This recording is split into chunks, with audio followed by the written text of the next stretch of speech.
Hello, good morning students. Welcome to my channel. Today in this class we are going to do exercise C and exercise D of poem Travel of your new English fairy book. Now let's start with exercise D. Read these lines and answer the questions that follow. Quotation from the poem is given and then based on that line few questions are asked. You have to answer those questions. Now first one, I should like to rise and go where the golden apples grow. This is line quoted from the poem. Now based on this, question number A is, what does the speaker mean by the word rise here? यहाँ पर word rise से speaker का क्या तात्पर्य है, क्या मतलब है? And the answer is, the speaker means to say that he wants to get up. Speaker कहना चाहता है कि वो उठना चाहता है. Start his journey to explore the world, और इस सारे संसार को एक्सप्लोर करने के लिए अपनी यात्रा शुरू करना चाहता है. Question number B, why do you think the speaker used the word golden to describe the apples? आपको क्या लगता है कि यहाँ पर एप्पल्स को डिस्क्राइब करने के लिए स्पीकर ने गोल्डन वर्ड का यूज क्यों किया है? Answer is, the speaker uses the word golden to describe the apples.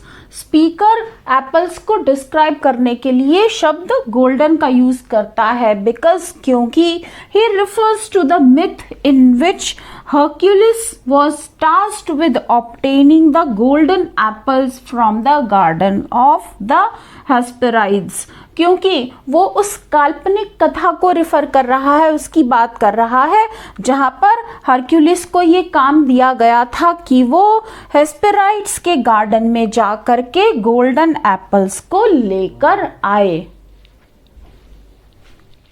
Question number C.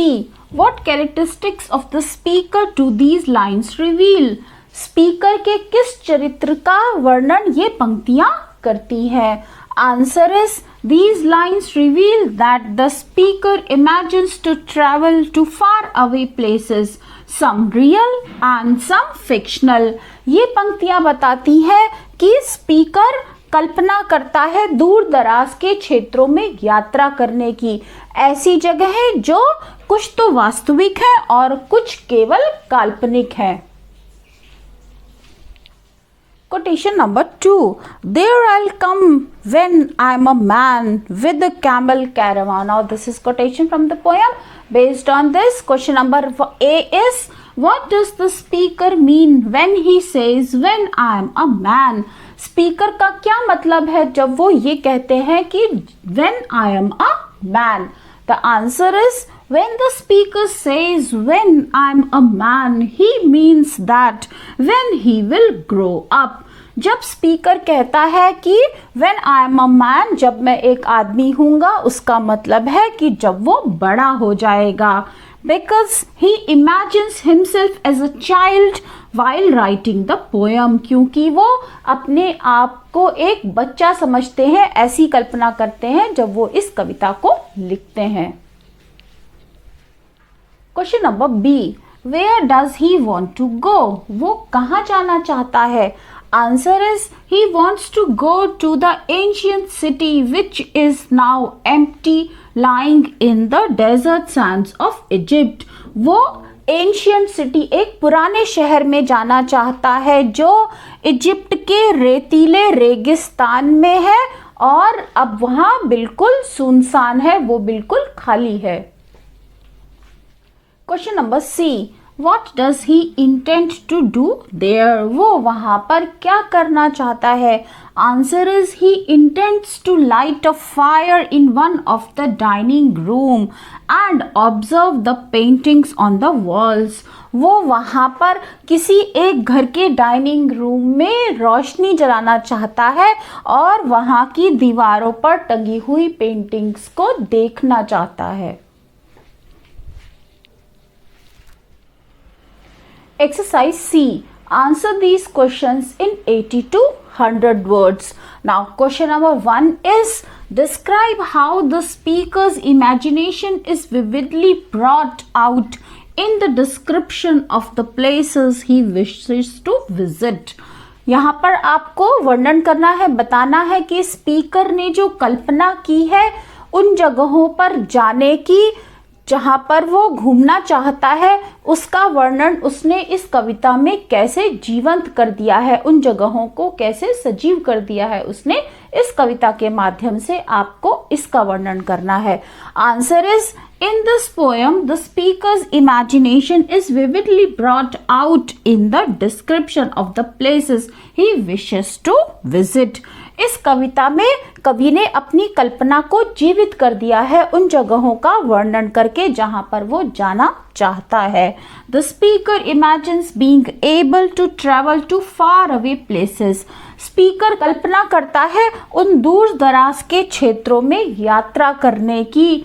Some real some fictional, वो जगहें जो कुछ वास्तविक है और कुछ केवल साहित्य में जिनका वर्णन है, जो केवल फिक्शनल है, काल्पनिक है.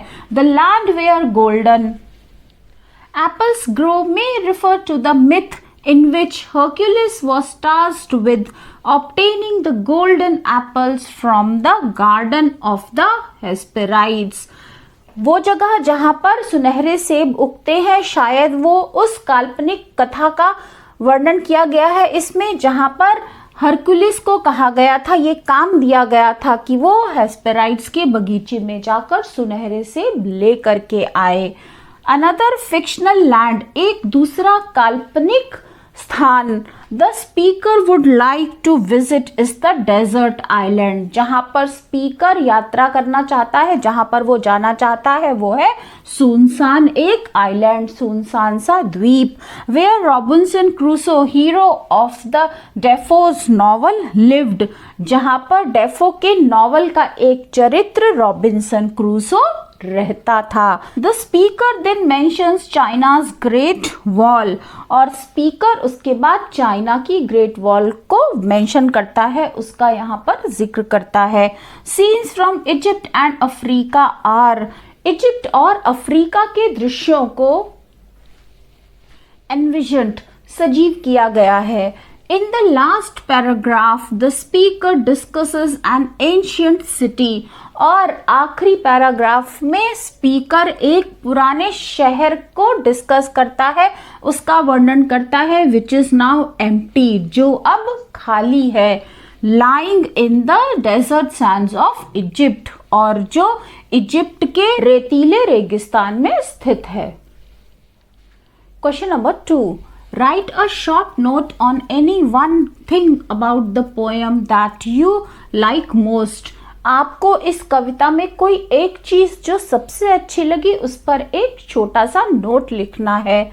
You may choose words, phrases or lines from the poem to support your description. आप कविता से कुछ शब्द, phrases या पंक्तियों को भी ले सकते हैं अपने आंसर को सपोर्ट करने के लिए. Let's write the answer. This poem is dreams of a boy who wants to travel the whole world. ये कविता एक बच्चे की कल्पना है जो सारे संसार को घूमना चाहता है. Who wants to unleash all the wonders of life and he wants to observe every moment.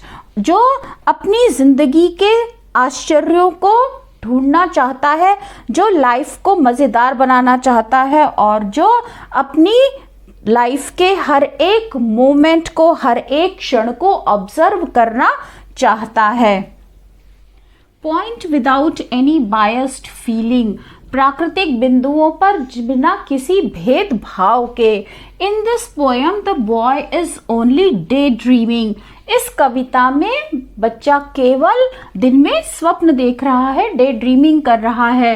About visiting these places he has learned about in books. उन जगहों पर जाने के बारे में जिसके बारे में उसने किताबों में पढ़ा है. This poem captures a delightful experience of a boy's childhood. ये कविता एक बच्चे के बचपन के सुंदर से तजुर्बों को प्रकट करती है, दिखाती है, उसे कैप्चर करती है.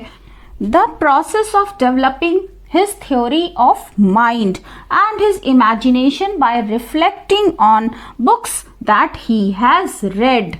उसके दिमाग का विकास होता है और साथ ही साथ वो किताबें जो उसने पढ़ी हैं उसमें उसकी कल्पनाओं को वो रिफ्लेक्ट करता है इस कविता के माध्यम से. So students, that's all for today. We have done exercise C and D of poem Travel in this video. I hope you like the video. If you like it, then press on like button, share your views in the comment section, and most important, don't forget to subscribe my channel. Students, this is free of cost. You don't have to pay anything to subscribe the channel. So please do subscribe the channel and suggest your classmates and friends also to do the same. See you soon. We'll meet again in another video. Till then, bye bye. Have a good day.